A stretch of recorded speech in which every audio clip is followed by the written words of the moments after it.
Assalamualaikum warahmatullahi wabarakatuh. Anak-anak sekalian, materi selanjutnya kita bicara tentang yang namanya kelarutan dan hasil kali kelarutan. Ya, perhatikan di sini. Apabila kita melarutkan suatu zat ke dalam suatu pelarut, ternyata ada yang mudah larut, ada yang sukar larut, dan ada yang tidak larut. Jika kita melarutkan padatan garam dapur ke dalam air sedikit demi sedikit, pada awalnya NaCl ini akan larut sepenuhnya dalam air. Tapi ketika kita terus tambahkan garam dapur tersebut, ya, nanti ada kejadian yang dimana garam tadi tidak bisa melarut, tapi membentuk suatu endapan. Ya. Kedua hal ini merupakan dua kejadian yang berbeda. Nanti juga sebutannya akan menjadi sebutan yang beda pula ketika suatu zat tertentu kita larutkan tapi dia sudah tidak bisa melarut, malah terjadi endapan, maka nanti ia disebut dengan larutan jenuh, di mana nanti konsentrasi zat larut di dalam larutan jenuh itu sama dengan kelarutan.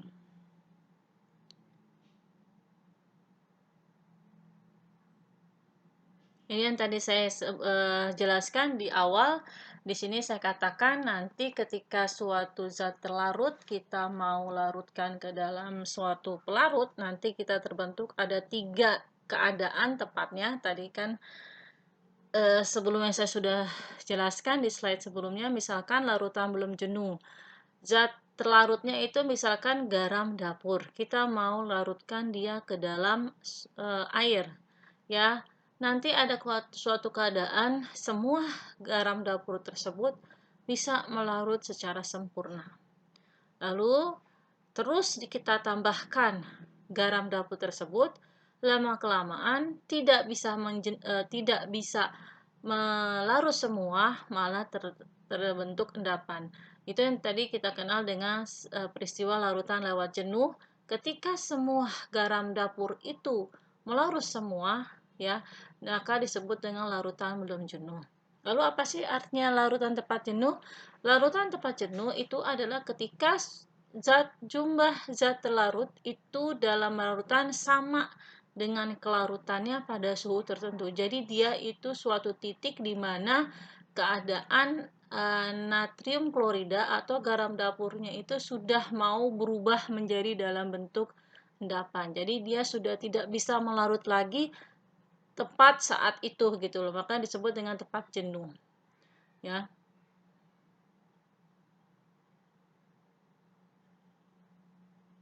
Nah, nanti kemampuan suatu zat secara maksimum untuk dapat larut dalam suatu pelarut itu nanti kita sebut dengan kelarutan, di mana merupakan translate dari bahasa Inggris yang namanya solubility. Ya, perhatikan kata-kata bahasa Inggrisnya adalah solubility. Ability, dari kata-kata ability berarti kemampuan suatu zat larut itu untuk bisa melarut. Nanti ada suatu titik, tadi sekali lagi zat larut itu sudah tidak bisa melarut dengan sempurna. Itu yang disebut dengan kelarutan. Lalu bagaimana yang artinya hasil kali kelarutan?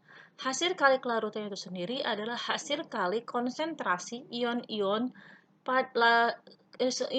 zat larut pada saat larutan jenuh, ya, pada saat larutan dalam keadaan jenuh gitu loh. Zat padat yang sukar melarut itu mengalami reaksi keseimbangan.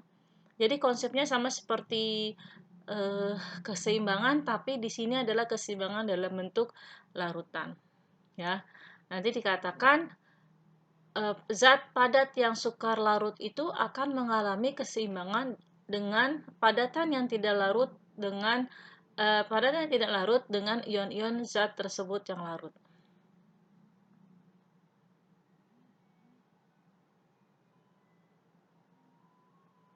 Ini adalah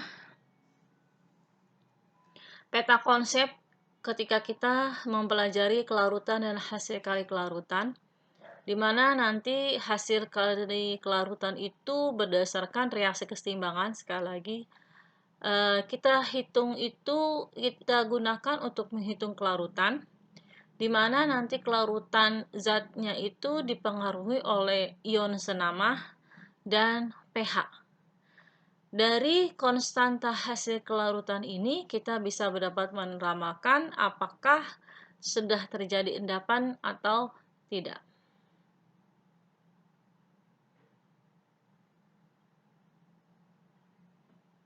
Ini adalah satu contoh yang saya berikan ke kalian bagaimana suatu zat terlarut dengan jumlah ionnya itu sama dengan 2 mengalami perubahan dari solubility menjadi KSP. Ini baru menentukan rumusnya saja. Pertama, kita harus bisa mengionkan senyawa tersebut.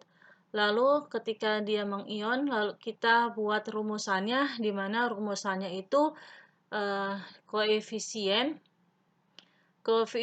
ion-ion yang terlarut dipangkatkan ion-ion yang terlarut itu dipangkatkan dengan koefisiennya, ya. Jadi ini ion-ionnya, lalu kita pangkatkan dalam bentuk koefisiennya. Di sini kebetulan saya ambilnya adalah yang jumlah ionnya 2, ya, berarti ini koefisiennya masing-masing 1. Karena nanti ada keadaan di mana besarnya solubility-nya itu sama, maka nanti kita bisa jadikan dia pangkat 2. Tapi ada juga nanti keadaan di mana solubility-nya itu berbeda.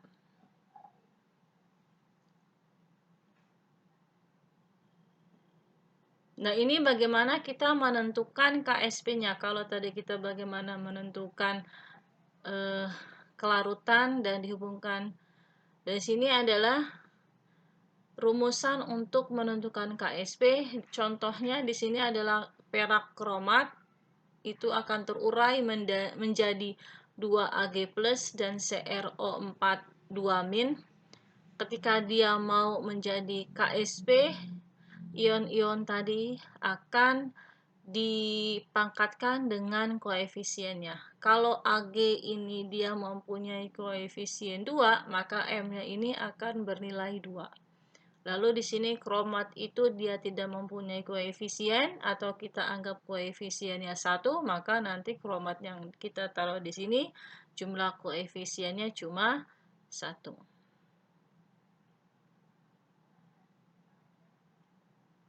Lalu di sini bagaimana hubungan kelarutan dengan KSP, di mana hubungan tersebut kita dapat mengetahui konsentrasi keseimbangan, lalu kita juga bisa menentukan kelarutan dan bisa menghitung harga KSP-nya.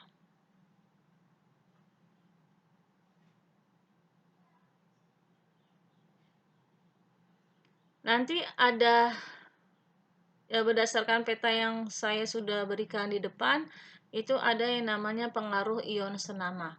Apa itu pengaruh ion senama? Pengaruh ion senama terhadap kelarutan itu adalah memperkecil terjadinya kelarutan. Contohnya, suatu senyawa kalsium sulfat, ketika kita tambahkan larutan asam sulfat, maka akan terjadi pergeseran berdasarkan Le Chatelier, di mana ada ion yang senama antara kalsium sulfat dengan asam sulfat. Ion senamanya itu adalah ion sulfat. Jadi jika penambahan SO4, maka keseimbangan akan bergeser ke arah lawannya, di mana nanti keseimbangan itu akan bergeser ke arah CaSO4. Karena dia bergeser ke arah CaSO4, maka nanti kelarutan CaSO4 itu akan berkurang. Ya, ini yang menyebabkan dikatakan pengaruh ion senama, karena ada ion yang senama antara yang larutan awal ditambahkan larutan yang kedua.